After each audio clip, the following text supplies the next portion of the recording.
আল্লাহ পাক যে আমাদেরকে সবচেয়ে বেশি মহব্বত করেন তার সবচেয়ে বড় নিদর্শন কি জানেন? আমাদের কাছে আল্লাহ রাব্বুল আলামিন আল কোরআনের মতো কিতাব নাযিল করেছেন, আর আমাদেরকে আল্লাহ পাক নবী মুহাম্মদ সাল্লাল্লাহু আলাইহি ওয়াসাল্লামের উম্মত বানাইছেন।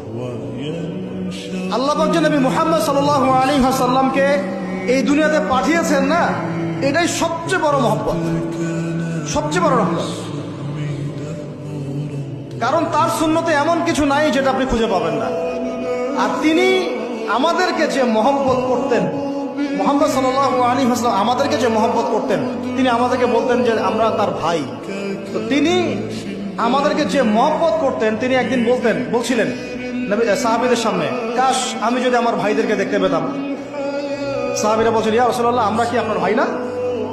তখন নবীজি বলছেন, না, তোমরা আমার সাহাবী, আমার ভাই তারা যারা আমাকে না দেখেই আমার প্রতি ঈমান নিয়ে আসবে।